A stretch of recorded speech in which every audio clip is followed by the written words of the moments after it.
Good morning, traders. Welcome to today's market review. This is Fred Razak at CMTrading. Today is December 29th, 2015, and today is Tuesday morning. So looking at the economic calendar today, we've got one number coming out of the United States. That's at 5 p.m. It's a consumer confidence number, relatively an important number. So I'd keep an eye on what's going to go in the markets then. Looking at the markets and the technicals, it's been a quiet week. Okay, yesterday was Monday between Christmas and New Year's, which is historically obviously a very quiet week. Most people are off this week, so things are a little bit light in the trading.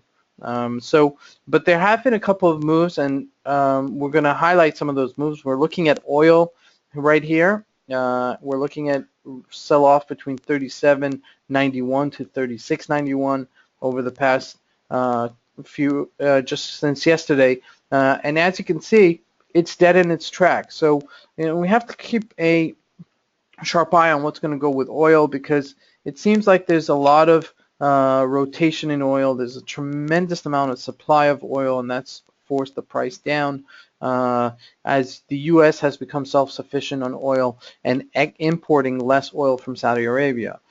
So that has really affected the markets and affected, a lot of the price of oil per barrel. Now, the repercussions of this is possible deflation, which means that your consumers, your goods that you're going to be shipping to stores, your basic items, are going to be cheaper.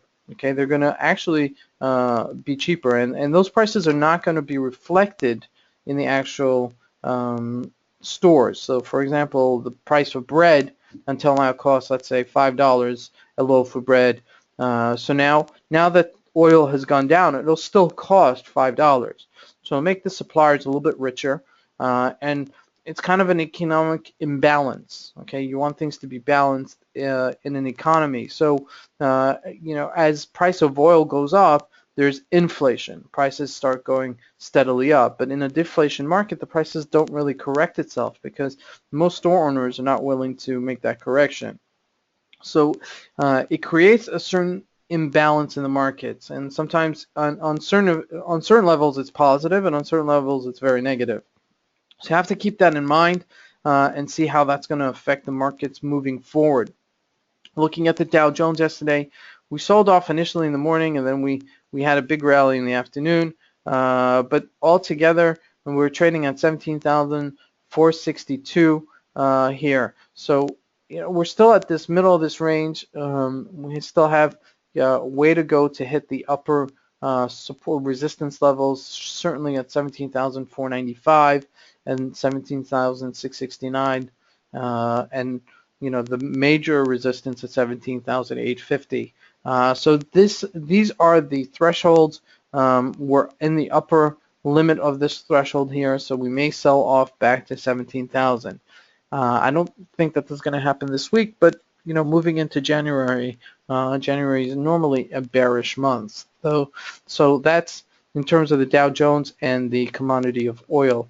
Honestly, looking at the EURUSD, we're pretty much flatlining. I mean, if we look at a 30-minute chart here, we're trading between 109.86 and 109.55-ish level since last week. So that's a 30 pip range for the past week. That's kind of light, especially for something like the EURUSD.